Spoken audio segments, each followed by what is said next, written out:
Chennai shopping మాల్లో ఉగాది వేడుకలు. మీ పండుగ షాపింగ్ చెన్నై షాపింగ్ మాల్లో చేయండి. అందమైన వస్త్రాలతో పాటు విలువైన బహుమతులు పొందండి.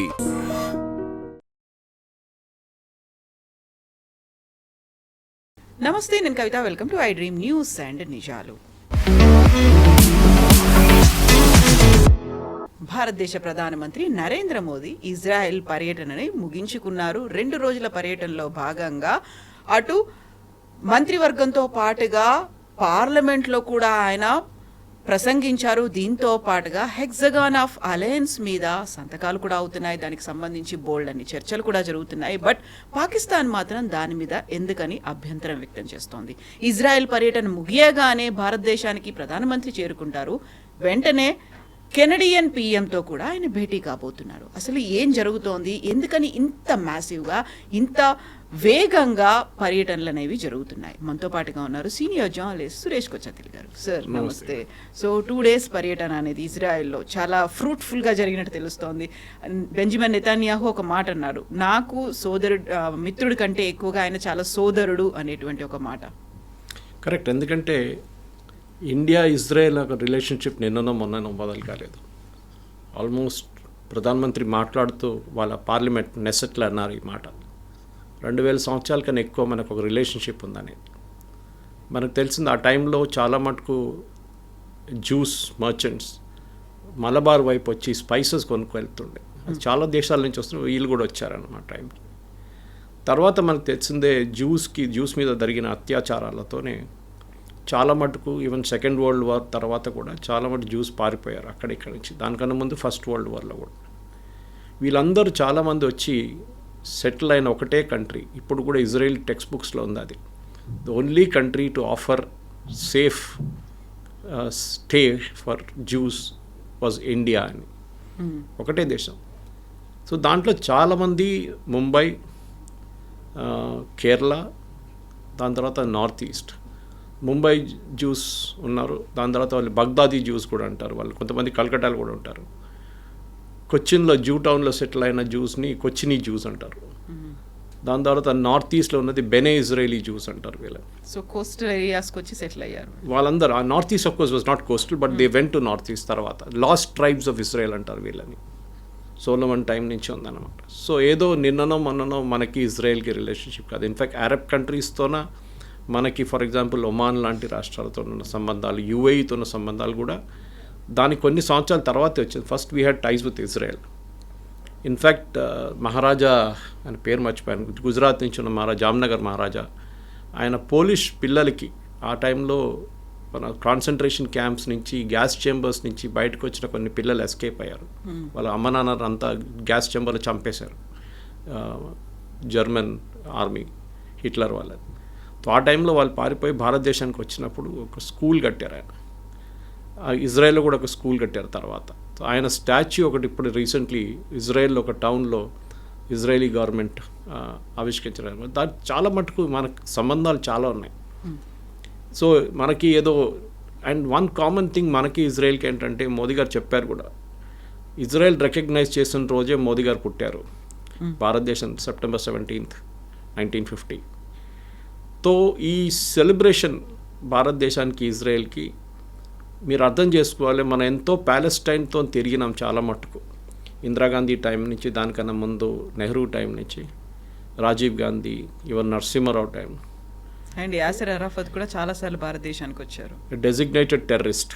సరే, if one man's freedom fighter is another man's terrorist అంటారు. మీరు హఫీజ్ సయీద్ గురించో లేకుంటే వీళ్ళ గురించి అనేటప్పుడు ఇజ్రాయేలీ అథ్లీట్స్ని చంపిన వాళ్ళు ఇదే పాలెస్టైనియన్ టెర్రరిస్ట్. మ్యూనిక్ ఒలింపిక్ గేమ్స్లో మన అందరికి తెలిసిందే. ఎల్ఆల్ ఎయిర్క్రాఫ్ట్ హైజాక్ చేసింది ఒకసారి, వీళ్ళు ట్రై చేశారు. దాని తర్వాత పానామ్ హైజాక్ చేశారు. ఎయిర్ ఫ్రాన్స్ హైజాక్ చేశారు, ఉగాండాకి తీసుకెళ్ళిన ఆపరేషన్ అప్పుడు రెస్క్యూ చేశారు, ఆపరేషన్ థండర్బోల్ట్. సో ఇజ్రాయెల్ అనేది ఒక రాష్ట్రం మనలాగానే ఎప్పుడు చూసినా వాళ్ళ మీద టెర్రరిస్ట్ దాడి నడుస్తూనే ఉంటుంది. సో భారతదేశానికి కూడా అదే ఉంది. మోదీ గారు అదే అన్నారు, we face the same thing. మీ మీద అప్పుడు జరిగిన 4 సంవత్సరాల ముందు జరిగిన October 7th అటాక్ హమాస్ నుంచి, ఆ అటాక్ లాగానే మా 26/11 కూడా అట్లనే ఉంటాయని చెప్పి మోదీ గారు రిమైండ్ చేస్తారు. దాంట్లో హబాద్ హౌస్ మీద ముంబైలో దాడి చేసి అక్కడ కూడా టెర్రరిస్ట్ దిగారు చూడండి. వాళ్ళు చాలా క్లియర్గా టార్గెట్ చేసుకున్నారు పాకిస్తానీ టెర్రరిస్ట్. ఏదో హోటల్కి వెళ్ళడమో ఏదో బిల్డింగ్కి వెళ్ళడం కాకుండా ఇజ్రాయేలీ కల్చరల్ సెంటర్ మీద కూడా దాడి చేసి అక్కడ ఉన్న రాబాయి వాళ్ళ ఫ్యామిలీని చంపారు, వాళ్ళ అబ్బాయి ఒకటే బయటపడ్డారు. సో అట్లాంటి దాంట్లో మనకు we have a shared relationship. మనకి రష్యా తర్వాత అన్నిటికంటే స్టేబుల్గా ఉన్న ఒక పార్ట్నర్ టెక్నాలజీలో ఇజ్రాయెల్, డిఫెన్స్ టెక్నాలజీలో.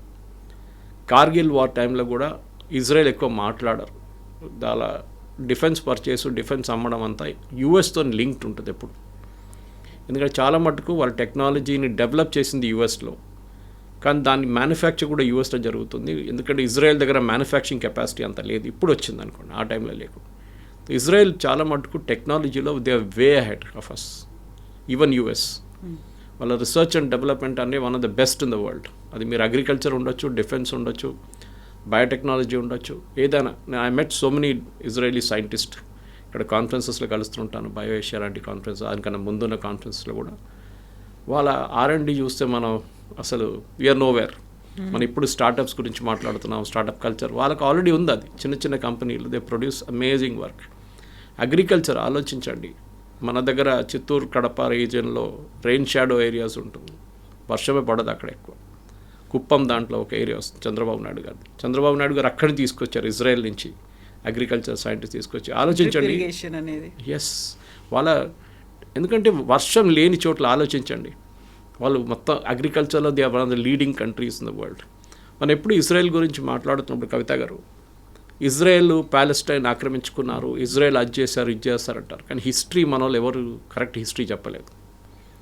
ఇన్ఫ్యాక్ట్ ఇజ్రాయెల్, ఇప్పుడున్న ఇజ్రాయెల్ని అప్పుడున్న అరబ్ వాళ్ళు అమ్మేసి వెళ్ళిపోయారు. వీళ్ళేం చేశారంటే చిన్న చిన్న ముక్కలుగా కొనుక్కున్నారు ఇజ్రాయలీస్. అండ్ ఇజ్రాయలీస్ ట్రేడింగ్లో నంబర్ 1. మీకు తెలిసింది, మనం షైలాక్ నుంచి స్కూల్లో చదివాము, అప్పటి నుంచి యూఎస్కి వెళ్తే ప్రతి మీడియా హౌస్ జ్యూస్ చేతిలో ఉంటుంది mostly. Leading business men are all Jews. Okay, but Israel నుంచి రావాలని లేదు. There are Polish Jews, there are German Jews, there are Ukrainian Jews, Russian Jews, French, German, చాలామంది ఉన్నారు Jews. So they come from different countries అనమాట. సో వాళ్ళు కొనుక్కున్నారు ఈ ల్యాండ్. అప్పుడు మొత్తం it was like a desert. మన దగ్గర థార్ డెజర్ట్ ఎట్లా ఉంటుందో అట్లానే ఒక డెజర్ట్ ఉండేది, అక్కడ ఏం లేదు. అరబ్స్ అన్నారు ఇక్కడ ఏముంది ఏం లేదని చెప్పి వచ్చిన డబ్బులు తీసుకొని వాళ్ళు వెళ్ళిపోయారు. దాని తర్వాత మనందరికి తెలిసింది టర్నింగ్ పాయింట్ ఇజ్రాయెల్కి వచ్చిందంటే 6 Day War. ఈ 6 Day Warలో ఈజిప్ట్, జార్డన్, సిరియా, మిగతా Arab countries and even Palestine కలిసి అటాక్ చేశారు ఇజ్రాయెల్ని, అందరు కలిసి ఆ టైంలో. I think Golda Meir was the prime minister then. ఎంత బాగా డిఫెండ్ చేసుకున్నారంటే ఇజ్రాయెల్ అంటే, దాని తర్వాతనే వాళ్ళకి ఎక్కువ ఏరియాస్ వచ్చింది. In fact even Benjamin Netanyahu, even Golda Meir చెప్పారు ఆ famous speech of hers, if there was no 6 Day War there would have been no Golan Heights with us. Golan Heights మేము పట్టుకున్నాం. ఇప్పుడు రాదు ఇట్లాంటి చాలా మటుకు ఏరియాస్ జార్డన్ దగ్గర ఉండేసి ఇప్పుడు కూడా మనం అర్థం చేసుకుంటలేం. ఇజ్రాయెల్ కన్నా ఎక్కువ ప్యాలెస్టీనియన్ టెరిటరీ ఎవరి చేతిలో ఉందంటే one is Egypt, other is Jordan. వీళ్ళు ఆక్యుపై చేసుకున్నారు చాలా మటుకు ప్యాలెస్టీనియన్. వాళ్ళు మాట్లాడలేదు దాని గురించి. ఈ 6 Day Warలోనే ఇదంతా బయటకు వచ్చింది. ఎందుకంటే గోలాన్ హైట్స్ ఒకవైపు పట్టుకున్నారు వీళ్ళు, ఒకవైపు వెస్ట్ బ్యాంక్ వైపు నుంచి వీళ్ళు కాన్కర్ చేసుకున్నారు కొంచెం ఏరియా ఇజ్రాయెల్. ఇజ్రాయెల్కి ఎక్స్పాన్షనిస్ట్ మోడ్ అనేది ఒక టైంలో ఉండే, కానీ ఇప్పుడు ఇజ్రాయెల్ ఏంటంటే మాకు ఒక రికగ్నిషన్ కావాలి, అది భారతదేశం నుంచి వచ్చిందన్నమాట. భారతదేశం ఒకటే కాదు, మీకు గుర్తుంటుంది అబ్రహాం అకార్డ్ అని చెప్పి అరబ్ దేశాలతోని ఒక పీస్ ఒప్పందం చేయడానికి ఇజ్రాయెల్ చాలా కష్టపడి యూఎస్తో సహా ఆల్మోస్ట్ సైన్ చేశారు. యూఏఈతో సైన్ చేశారు. El Al aircraft landed in UAE. Exactly ఒక వారం తర్వాత ఈ October 7th అటాక్ జరిగింది. ఎందుకంటే సౌదీ అరేబియా సంతకం పెట్టడానికి రెడీగా ఉన్నారు అబ్రహాం అకార్డ్లో ఏంటంటే బేసిక్లీ మీ స్టేట్ ఆఫ్ ఇజ్రాయెల్ రికగ్నైజ్ చేస్తున్నారు. 2 State సొల్యూషన్ అంటే ఇజ్రాయెల్ అండ్ ప్యాలెస్టైన్ వీళ్ళిద్దరూ విల్ బి సపరేట్ కంట్రీస్ అన్నమాట. కానీ అరబ్స్కి అప్పుడు ఒక ప్రాబ్లం, ఇప్పుడు కూడా ఉన్న ప్రాబ్లం ఏంటంటే చాలా మటుకు మన దగ్గర అంటారు సౌదీ అరేబియాకి ప్రాబ్లం లేదు, యూఏఈకి ప్రాబ్లం లేదు, బహ్రెయిన్కి ప్రాబ్లం లేదు, ఖత్తర్కి ప్రాబ్లం లేదు, ఒమాన్కి ప్రాబ్లం లేదు. కానీ మన దగ్గర ఉన్న ఇక్కడ ఉన్న Indian Union Muslim, Jamaat-e Islami problem that Israel has no right to exist. Sorry, Israel has the right to exist. Israel Palestinian territories పట్టుకున్నారు కాదు, ఈ టెరిటరీ కొనుక్కున్నారు. మేము ప్రూఫ్ ఇచ్చాను చూడండి మీకు, వాళ్ళ దగ్గర ప్రూఫ్ ఉంది that they bought the land from Arabs. ఇది ఆ టైంలో ఈవెన్ ఆయిల్ కూడా కనబట్టలేదు ఎక్కువ, మనకు 70s తర్వాతనే ఆయిల్ బూమ్ స్టార్ట్ అయింది వెస్ట్ ఏషియాలో. ఇట్లాంటి పరిస్థితుల్లో ఇజ్రాయలీస్ కష్టపడి వాళ్ళ దేశాన్ని కాపాడుకున్నారు. కానీ వాళ్ళ మీద చాలా టెర్రరిస్ట్ అటాక్ జరుగుతున్నాయి. ముందు మీకు గుర్తుంటుంది, car bomb was very common, suicide bombing. దాని తర్వాత వాళ్ళు కొన్ని సెక్యూరిటీ మెజర్స్ డెవలప్ చేశారు. ప్రతి ఇజ్రాయలీ సిటిజన్ ఈజ్ ట్రైన్డ్. 18 కాగానే they have to join the army compulsory. Army అంటే ఆర్మ్ ఫోర్సెస్. 3 సంవత్సరాలు పనిచేసిన తర్వాత దాంట్లో కొంతమందికి వాళ్ళు జాబ్స్ ఆఫర్ చేస్తారు. And Israeli pilots, Israeli army, Israeli navy are the best in the world.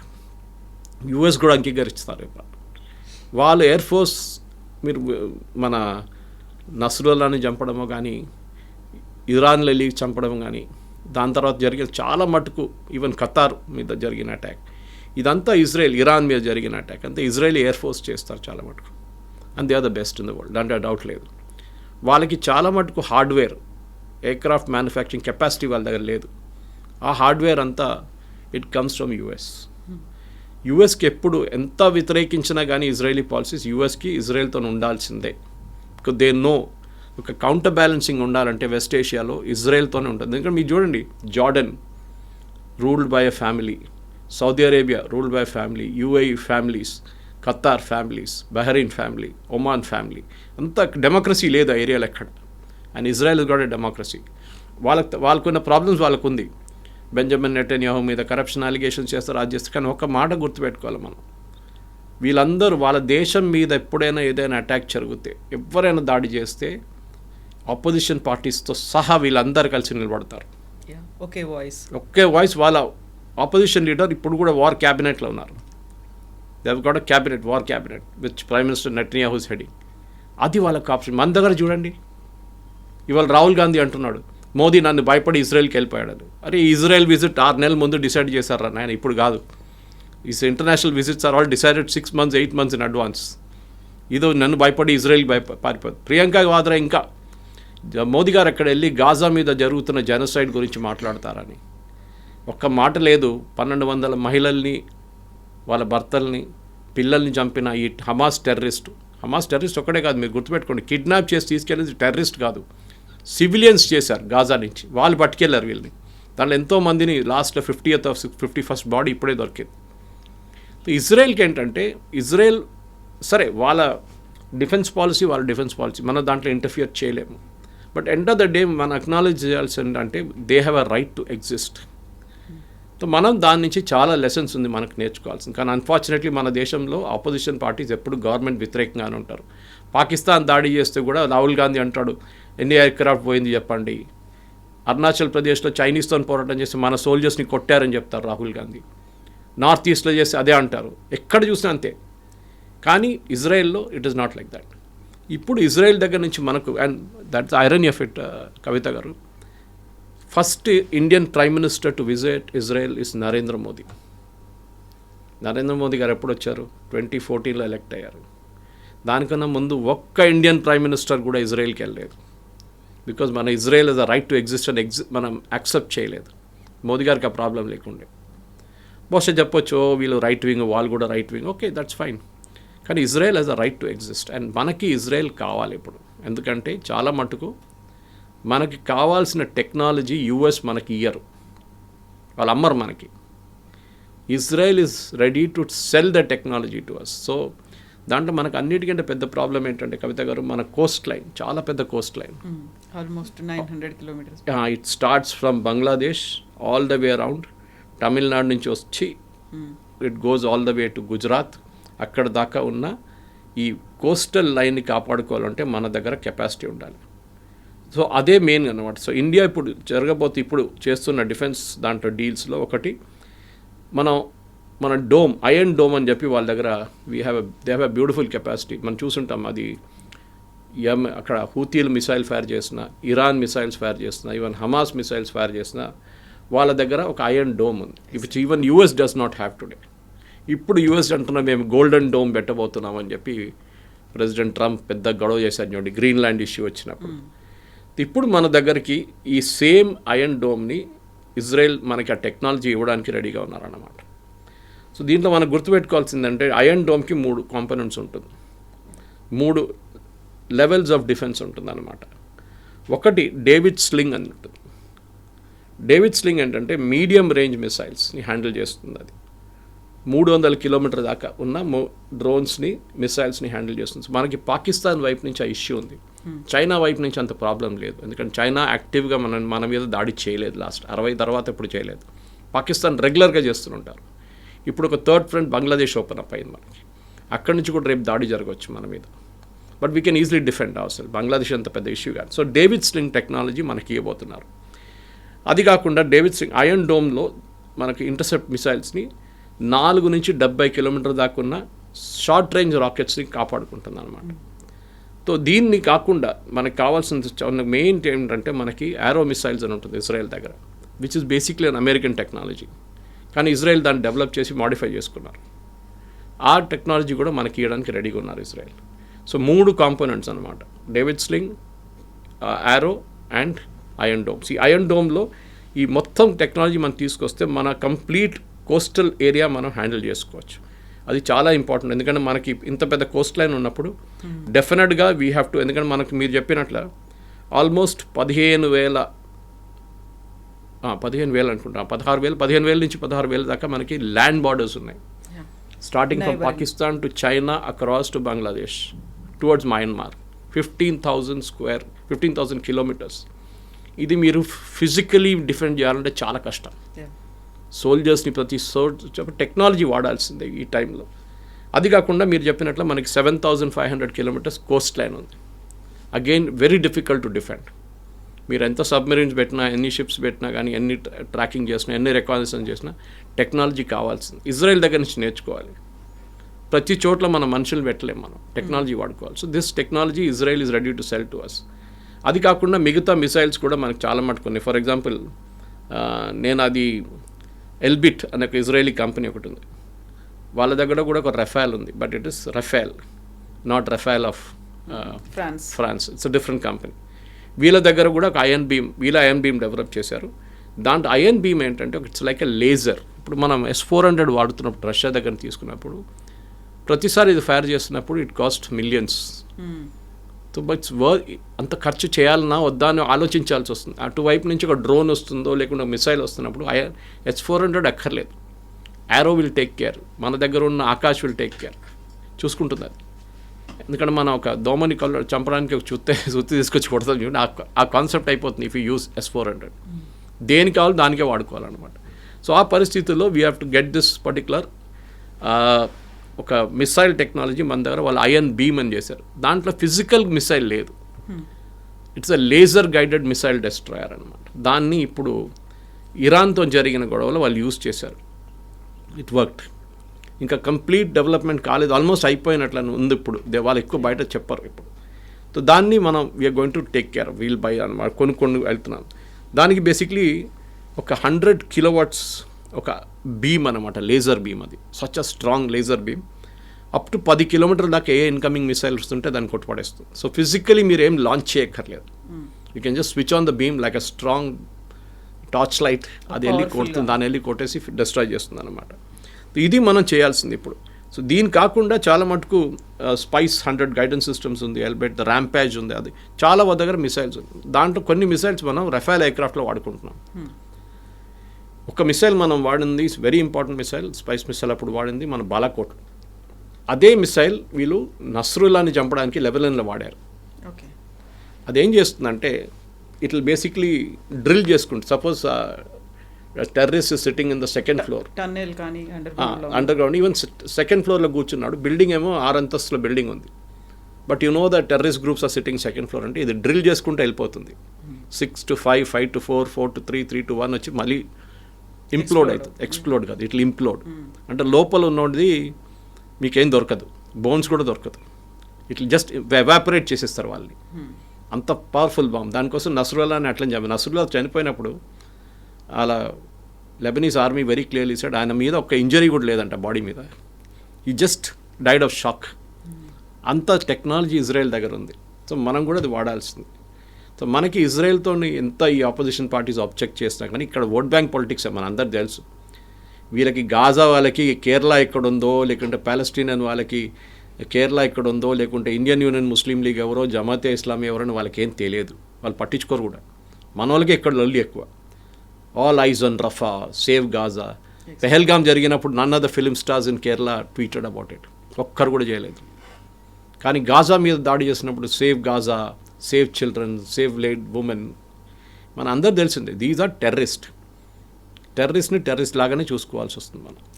So ఇప్పుడు సరికొత్తగా ఒక ప్రతిపాదన అనేది వచ్చింది, హెక్సగాన్ ఆఫ్ అలయన్స్ అనేది. సో 6 యాంగిల్స్లో దీన్ని కూడా మేము ట్యాకిల్ చేయబోతున్నాము అనేది. బట్ దాన్ని పాకిస్తాన్ ఎందుకు అబ్జెక్ట్ చేస్తుంది? పాకిస్తాన్ అంతా ఏకమైంది, వాళ్ళు ఒక రిజల్యూషన్ కూడా పాస్ చేశారు, we're opposing this hexagon of alliance అనే దాన్ని. హెక్సగాన్ ఆఫ్ అలయన్స్ అనేది ఇజ్రాయెల్ మోదీ గారు వచ్చే ముందే లాంచ్ చేశారు. I think it was 20th ఎక్కడో లాంచ్ చేసినది. దీంట్లో ఏంటంటే ఇండియా, గ్రీస్, సైప్రస్, కొన్ని Arab countries, African countries against Shia and Sunni adversaries. ఇప్పుడు మీకు ఆన్సర్ వచ్చేసింది. సున్నీ దేశాలు చాలా ఉన్నాయి, షియా ఒకటే ఇరాన్. షియా అండ్ సున్నీ దాని మీద, టెర్రరిస్ట్ గ్రూప్ మీద, అడ్వర్సరీస్ మీద ఒక డిఫెన్స్ మెకానిజం డెవలప్ చేయడానికి హెక్సగాన్ అని చెప్పి ఇజ్రాయెల్ తీసుకొచ్చిన కొత్త కాన్సెప్ట్. దీంట్లో యూఎస్ లేరు. Why Greece and Cyprus? చాలా ఇంపార్టెంట్. మనకు తెలిసింది టర్కీ గ్రీస్ అండ్ సైప్రస్ మీద ఎప్పటి నుంచో దాడి చేసి కొన్ని ఏరియాస్ కూడా ఆక్యుపై చేసుకున్నారు. దానికోసం మోదీ గారు అక్కడ వెళ్ళినప్పుడు ఒక డిఫెన్స్ ప్యాక్ట్ సైన్ చేశారు. దానికే ఎర్దోగాన్ కోపం వచ్చి పాకిస్తాన్తోని వాళ్ళ రిలేషన్షిప్ డెవలప్ చేసుకుంటున్నారు. గ్రీస్కి టెక్నాలజీ లేదు, వాళ్ళ దగ్గర అంత పెద్ద ఆర్మ్ ఫోర్సెస్ లేరు. సో ఇజ్రాయెల్ ఏం చెప్పారంటే రేపు మీరు మీద ఎవరైనా దాడి చేస్తే మేము చూసుకుంటాం. ద ఐరన్ ఈస్ నేటో కూడా అంత హెల్ప్ చేయదు గ్రీస్ని, సైప్రస్ని, ఎందుకంటే నేటోలో టర్కీ కూడా ఉన్నారు. సో ఇజ్రాయెల్ ఏమన్నారంటే ఇప్పుడు we will take care of you, మేము మిమ్మల్ని చూసుకుంటాం, మీ సెక్యూరిటీ మా దగ్గర ఉంది.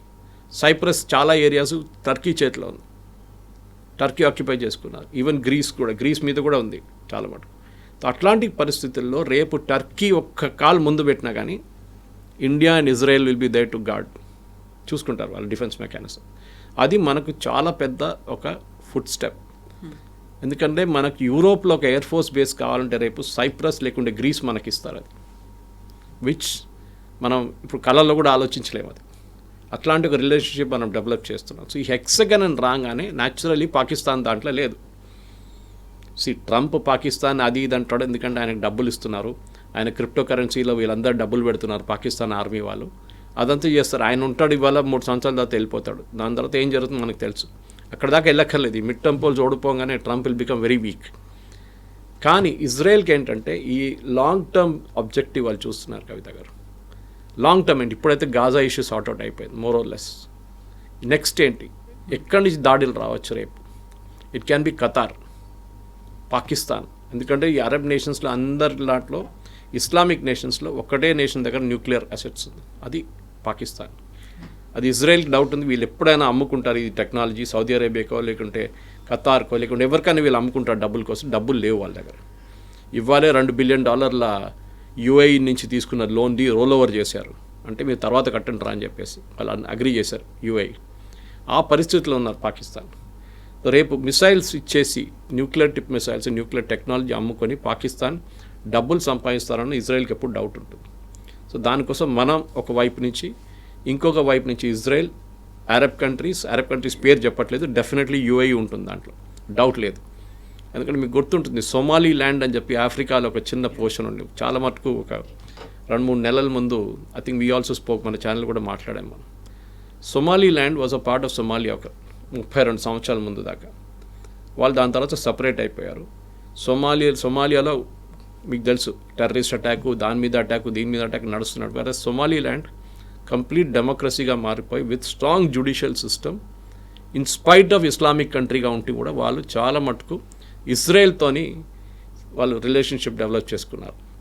ఇన్ఫ్యాక్ట్ వాళ్ళని ఇవ్వాల దాకా మనం కూడా అంగీకరించలేదు Somaliland as a country, even UN కూడా. కానీ ఫస్ట్ కంట్రీ ఒక 6 వారాలు 8 వారాల ముందు first country to recognize Somaliland was Benjamin Netanyahu, Israel.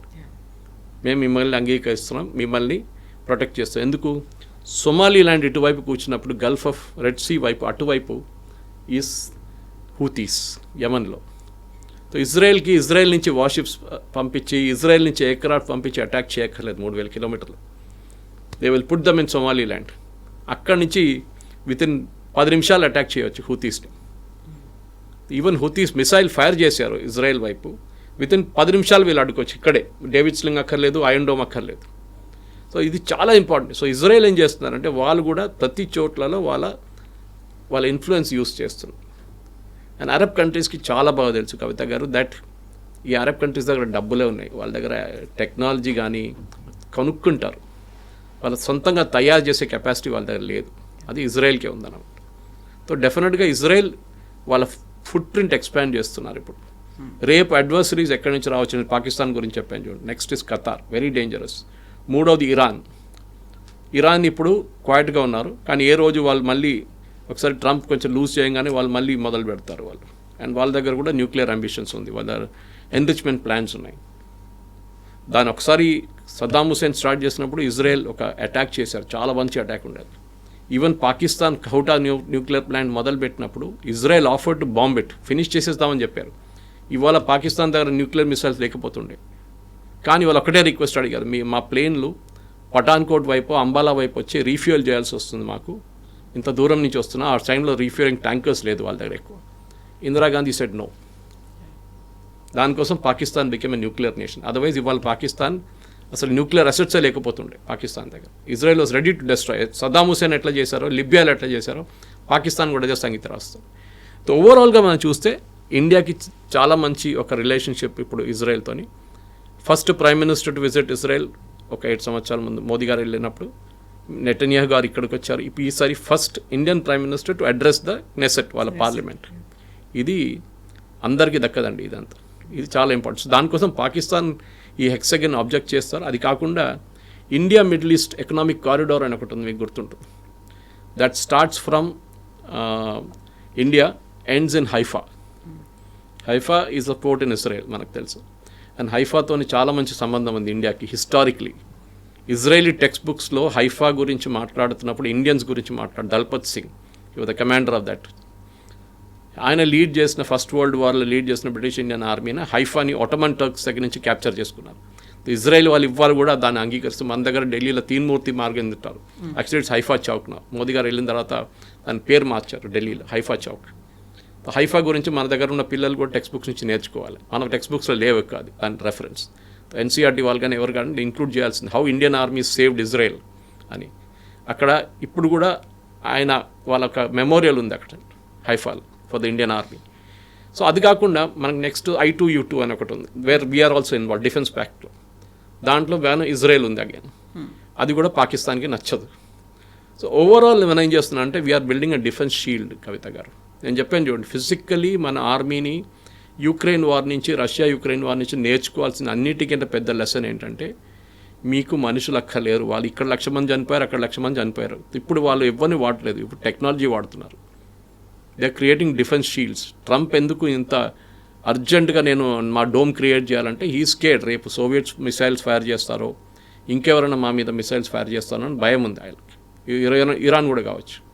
So మనం కూడా మన entire Coast line and land border we should protect. మన టెక్నాలజీ వాడుకుని, ఇజ్రాయలీ టెక్నాలజీ వాడుకుని మనం చేయాల్సింది. ఆపోజిషన్ పార్టీస్ చెప్తూనే ఉంటారు, వాళ్ళ మాట పట్టించుకోలేదు మనం. సో హెక్సాగాన్ అనగానే ఇజ్రాయెల్లో ఉన్నటువంటి ఆ సింబల్ కూడా కనిపిస్తోంది కదా, హెక్సాగాన్ దానిలాగే ఉంది. వాళ్ళ ఫ్లాగ్ నచ్చదు పాకిస్తాన్కి, ఒక డేవిడ్ స్టార్ నచ్చదు పాకిస్తాన్కి. ఇది జ్యూస్ అనేది ఒక పర్సిక్యూటర్ రిలీజన్ అండి, ఇప్పటి నుంచి కాదు, ఎప్పటి నుంచో వాళ్ళవి. కానీ వాళ్ళు ఎప్పుడు తల వంచలేదు, ఎప్పుడు కాలేదు. They never dip the head, never bowed down. They very proud civilisation. వాళ్ళు భయపడి పరిగెత్తి ఎక్కడికి అరబ్ కంట్రీస్ చేశారు చూడండి 6 Day వార్లో. With in no time finish చేసేసారు ఇజ్రాయెల్ వీళ్ళందరినీ. ఆ టైం దగ్గర ఇజ్రాయెల్ దగ్గర పెద్ద ఎయిర్క్రాఫ్ట్ ఏం లేకుండే, పాత అమెరికన్ ఎయిర్క్రాఫ్ట్ ఉండే. టెక్నాలజీ అంతా చేంజ్ కాలేదు, 1960s మాట్లాడుతున్నాం మనం. సో అక్కడి నుంచి ఇప్పుడున్న ఇజ్రాయెల్ చూడండి, they are a world apart. Technology wise నేను చెప్పాను చూడండి, health care extremely good in health care, చాలా స్ట్రాంగ్. అంటే హెల్త్ కేర్ అంటే డాక్టర్లు నర్సులు కాదు మనం మాట్లాడదు, హెల్త్ కేర్ టెక్నాలజీ. ఇన్ఫ్యాక్ట్ మన నర్సులు అక్కడ పనిచేస్తున్నారు. కేరళ నుంచి చాలామంది నర్సెస్ వర్క్ ఇన్ ఇజ్రాయెల్, ఎందుకంటే వాళ్ళ దగ్గర ఎల్డర్లీ పాపులేషన్ చూసుకోవడానికి కావాలన్నమాట. కానీ ఇజ్రాయెల్ ఏముందంటే ఒక డిసిప్లిన్ ఉంది. 18 సంవత్సరాలు కాగానే 3 సంవత్సరాలు ఆర్మీలో పనిచేయండి. మన దగ్గర ఒక హాఫ్ ద పాపులేషన్ అని ఆ పని మీద పెడితే కొంచెం డిసిప్లిన్ వస్తుంది. రోడ్డు మీద బండి నడిపించడం కానీ, రోడ్డు మీద స్పిట్టింగ్ చేయకుండా ఉండడం కానీ, మన పబ్లిక్లో బిహేవియర్ అంతా మారిపోతుంది. సో ఇజ్రాయలీస్ చూడండి, దే ఆర్ రెడీ వాళ్ళ దగ్గర వెపన్స్ ఉంటుంది, ఏ టైంలో అటాక్ జరుగుతుందో తెలియదు October 7th లాగా. So they are train for it. ఏదైనా అటాక్ జరిగితే immediately Israelis know how to react. మనలా కాదు, అందరు మొబైల్ తీసుకొని అక్కడ సెల్ఫీ వీడియో తీసుకొని వెళ్తారు. వాళ్ళ మీద ఒక సూసైడ్ అటాక్ జరగంగానే, లేకుంటే ఏదైనా అటాక్ జరిగితే ఒక బస్ స్టాండో ఎక్కడైనా, వాళ్ళ దగ్గర ఒక ఫస్ట్ రెస్పాండ్ సిరీస్ ఉంటుంది, ఏం చేయాలని చెప్పేసి. ఎవరు అంబులెన్స్ హ్యాండిల్ చేస్తారు, ఎవరు డాక్టర్స్ ఉంటారు, ప్రతి ఏరియాకి క్యాల్కులేట్ చేసి పెట్టారు. October 7th ఒక తప్పు జరిగింది. Yes, there was a massive failure. కానీ అది ఎందుకు జరిగిందంటే దాని ఇన్వెస్టిగేషన్ నడుస్తుంది. ఒక ఆర్మీ చీఫ్ రిజైన్ చేశారు. కానీ ఒక లెసన్ అది ఇజ్రాయెల్కి, దట్ టెక్నాలజీ అనేది మాత్రం పనికిరాదు, అప్పుడప్పుడు మీకు మనుషులు కూడా ఉండాలి గ్రౌండ్లో అని చెప్పేసి అది నేర్చుకున్నారు వాళ్ళు October 7th తర్వాత. Yes sir, thank you so much sir. Thank you very much. Thank you. నిజంగా ప్రస్తుతం ఉన్నటువంటి సమాజం దేనికి ప్రయారిటీ ఇస్తుంది?